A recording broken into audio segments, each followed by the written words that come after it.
Hello again, everybody. It's Harry Boxer, the technical trader at thetechtrader.com. It's Thursday, the 24th of May. These are the charts of the day. A topsy-turvy day on Wall Street. First, a big, nasty morning plunge, and then a big rally back, but they couldn't get back into the green. But it's interesting that resistance overhead is going to be tested before we have to break out, that's for sure. But individually, a lot of stocks did well. There are some that are looking pretty ugly on the short side, so we'll cover both sides tonight. AAXN, formerly Taser, this was the breakaway move right there. When you see a breakaway gap with that kind of volume on a stock like that, and then a coil, flag, etc., this is working its way higher. I think eventually this is an $80, $82 stock, but for now my near-term target is about 69. AKCA.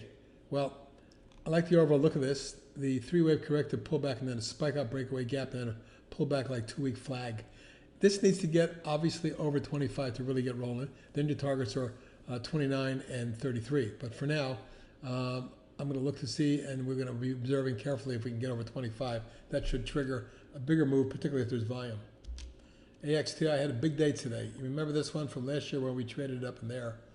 It then rolled over, came down in a nice orderly falling channel, declining channel.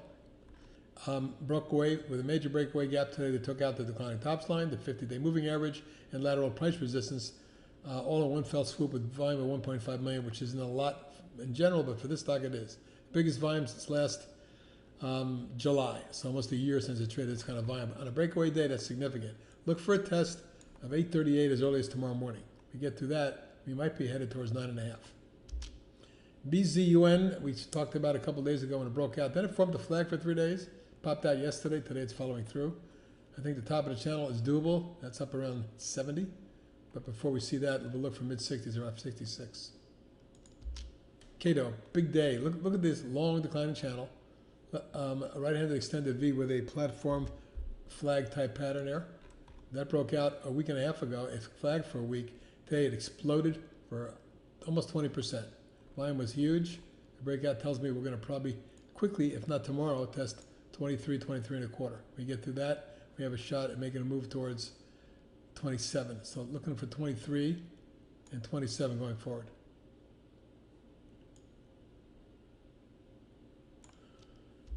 CTSO has been in a rising channel since last June, a year ago, when it was trading at 3 and change, and today it's up to over 11, more than tripled. After the pullback, after 7 days in a row up, stock pulled back for a couple of days, right back up again today. Big 90 cents or 9%. And I think the stock is headed towards 13 and 16, my next two targets. A lot of new IPOs are doing well. DocuSign, which ran up for a week and a half and then pulled back, is running again. And if there's any indication that this measured move that's taken it from 37 to a high of 47, there's 10 points. The pullback plus 10 points gives you 55.5. That would be my next target way up here. I don't know whether we're going to get there. And the interim target has got to be somewhere between about 50, let's call it 50 for starters, and then 55. EGAN has been beautiful all year, and it's in a beautiful rising channel as well. Noted the breakout yesterday. Today was a nice follow through. Looking for an extension to take this up to 14. EOLS, magnificent run, having gone from a low of about 675, that was 3 weeks ago.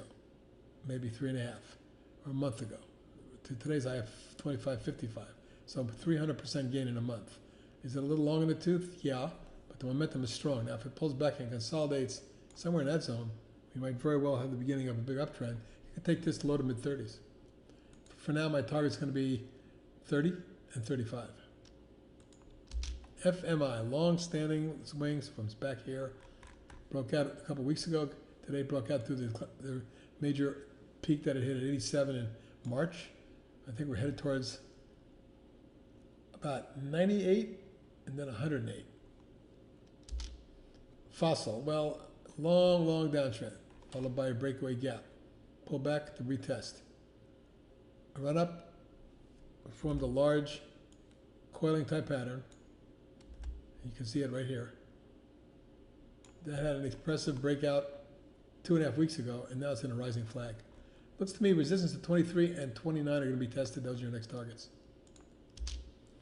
Intelsat was just a monster, reaching 1722 today from where we first started playing with it in the 5-6 range. Amazing, it's tripled. And yet, if you look at the April low at 362, it is now fivefold. 400% increase in about 7 weeks. Pretty impressive. Can it go further? Upside target is 2021. LAS saw the new issue popped, wedged or coiled, whatever you want to call that, this pattern, and then tested again and then blew. Today was a big move for it. 644 at 21.5%. Volume picked up to the biggest volume since IPO day. It feels like the natural angle of ascent would be something like this and like that. So maybe we've reached a short-term peak in here, but if it blows, we can see 40, 41. MRNS broke out today. I almost put a swing on it. I probably should have, but we have so many biotechs in our swing portfolio. At this point, there's your major decline tops line. There. That was broken a couple days ago. Today was a breakaway gap out of the whole pattern, telling me we were going higher. The target on this one, immediate target, would be about 675. If we get through that, I'm looking for about 8 1/4, 8.5. Right about there. Minerva broke out. We gave you a swing on it. It's followed through nicely, and today got up to 9, closing 8.95 at 40 cents. But I think it's got more to go. Looking for a test of that zone at around 10, and then maybe 11. 10, 11 zone is going to be difficult, but if we get through that, 13.5 is your next target. NRG, ever since we gave it to you, has been acting well. Consolidated, pop, pulled back on a nice falling flag. Today it popped out, jumping $1.28, almost 4%. Volume was a solid 7+ million. It looks like it might be accelerating. And if it is accelerating, and that's your target, rising channel, then I'd be looking for something around 37.8. Beyond that, 42.3. PI, I'm thinking to reiterate a buy on this one, and I did so today. After a long downtrend, post-IPO that saw it run up to over 60, near 61, came all the way down near the $10 range, actually traded $9.95, built the base, big breakaway gap, and now a 2-week falling wedge.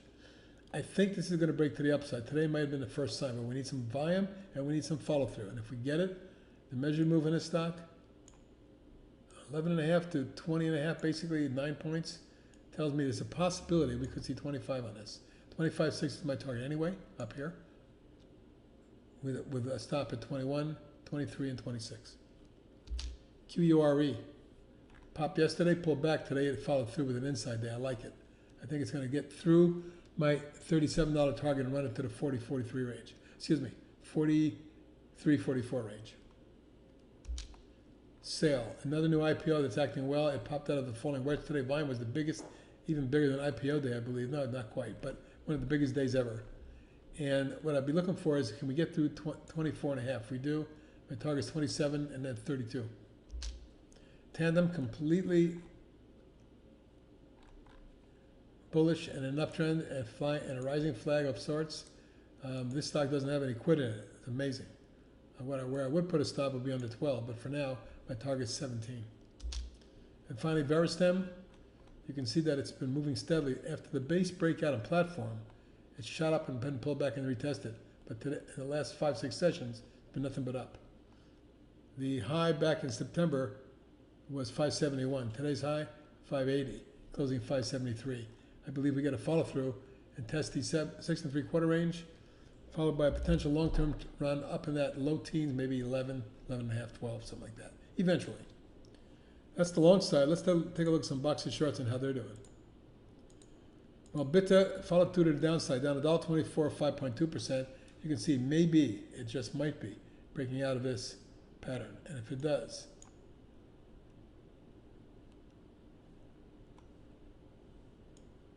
and this is the 1, 2, and this is the 3, 4. The fifth wave could take you into the mid-teens. First stop might be near 18.5. So I'm looking for 18.5 and then 16.5, something of that nature. AKCA has really been slammed since he went public and ran up. The breakaway was there, only a little bounce there and another bear wedge there, and today down again. The new pullback low, and I'm looking for a move to test 16.5, 3/4. EPC, another big wedge, a nasty little downtrend. I think the stock could be 37. ESNT, also a pretty ugly chart, folks. Head and shoulder top breakdown, rising wedge, smashed larger wedge, and that wedge is broken. We could very well be headed to high 20s. Finish off another rising bear wedge, looking like it wants to be a $12, $13 stock. Overstock. Feels like this one is in wave 4, 1, 2, 3, and 4. Notice the declining top signs thwarted this advance, but this line has held it for now. We're right on the precipice. If it rolls, it could roll very hard, particularly if Bitcoin falls apart. SMG. Well, we gave it to you here. It did come down, rallied back, and might have failed today down 217. That could be the end of that run-up, and we could see retested lows around 77 or worse. And finally, TREE broke the top, formed the wedge, got slam dunked, formed another bear rising wedge here, and now it looks like it's rolling over. My target is 220, and way down here eventually, about 165.70. That's the long and short of it tonight. You all have a good evening, and I'll speak to you tomorrow morning. Good night, everybody.